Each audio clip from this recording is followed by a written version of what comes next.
Yeah, it is sad that it's ending. I am going to miss playing Jinx a lot. She is, I've been saying this for years. God, I want to say like 5 or 6 years, possibly. Has it been that long? Well, they've been working on the show like 10 years. Yeah, because COVID 2019, what are we in, 24?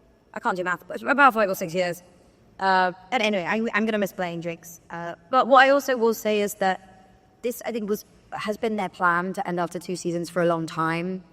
And I would much rather than... I've seen season 2, and I've obviously read season 2, and it's so good. And I really feel like they're going out with a bang, and I would much rather them end when they feel it's ready and time to end, rather than making another season that isn't just going to disappoint fans, So I do think this is, the right move, and I can't believe you managed to see it. It's not November. No, it's different with voiceover because you're so, how do I describe it? It's not really, when you're acting in live action things, you're fully immersed in that character. You've got the costume and the hair, and you don't look like yourself, and you are interacting in this set with other actors, so you can really easily lose yourself. With voiceover, I'm usually in my pajamas and I've got any makeup on, and I'm in a dark booth on my own. And you've got the directors or the producers, whoever you're working with, this far away from each other. And you're kind of doing it line by line. So you'd say the same line 3 to 5 times, and then when they've got it, they move on to the next line. So it's not the same as running a scene through. There might be moments where I need a break just because I have been screaming for an hour straight, and then I might need a calming tea. But I don't know. The emotion doesn't hit me in the same way it does with live action stuff. I don't know if that. Sometimes it does. Sometimes it does, actually. Now I remember it. Something that I won't spoil. We won't spoil. And so Jody asks, what was your favorite part about playing Jinx over the years? And to avoid spoils, we'll say season 1. Oh, so many. It's so sad now to be answering these questions knowing it's... I know, I don't think we're ready. I'm certainly not ready. Oh, sorry. Voice broke. I don't know, my favorite part... Oh, I just love how, yes, even though she kills people and is not necessarily like the hero of the show, she's got so many sweet qualities about her. She's childish and she's playful and she's silly and funny and, God, she's unpredictable. And that's really fun. In a lot of ways, she does remind me of Lucy, actually. Obviously, they're so different. Lucy is just relentlessly optimistic, but they do have similar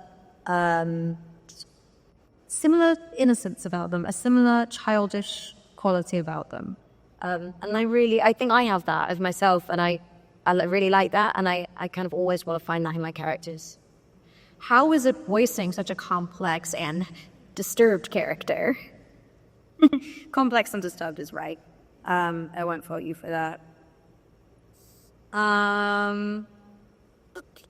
Is it bad if I say fun? It is, it's fun. I mean, it's also different again because this character is even less your own because it's being painted by a studio in Paris and it's been written by 2 guys that have been working on the script for 7 to 10 years. You're very much sort of just lending your voice to something that is a collaboration.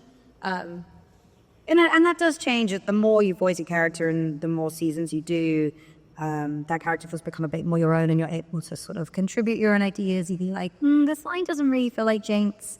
Can we change it? Is there something more funny or more Jinxy? And then it does become more of a collaboration. But it's really fun. I mean, obviously there's a lot of responsibility involved when you're talking about mental health and you're portraying a character that has mental health issues and such complex emotions. But I also think, that responsibility, again, feeling the weight of that responsibility only comes because I care. And that's something that I really feel very passionate about.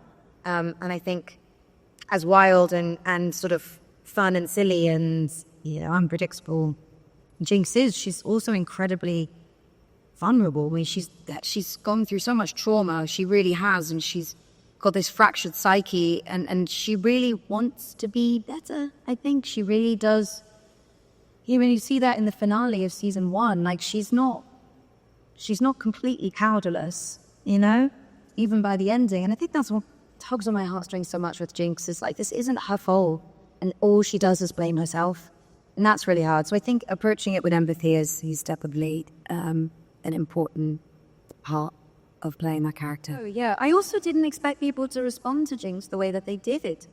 I mean, Jinx has really touched a lot of people, and it's so incredible to see. And that's why I love coming to Comic-Cons and meeting people and hearing people's stories about how people have related to Jinx, or she's helped them in some way. And I think I don't know, why is it so much easier for us to empathize for other people than to empathize with ourselves? We all do it. We're all so hard on ourselves, and we blame ourselves for things that, you know, aren't our fault. And one of the things my therapist said to me that I love, and I go back to all the time, is you did the best you could with the tools you had at the time.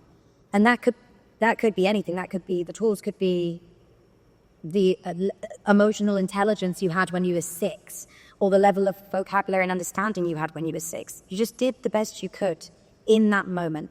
I think that's all we can ever hope to. We're not perfect. We all make mistakes, and we all, you know, have our issues. And I think just being compassionate to ourselves is the most crucial thing. And I don't know why so many people respond to Jinx the way that they do. I wish that there was less trauma in the world for people to, you know, see so much of themselves in Jinx.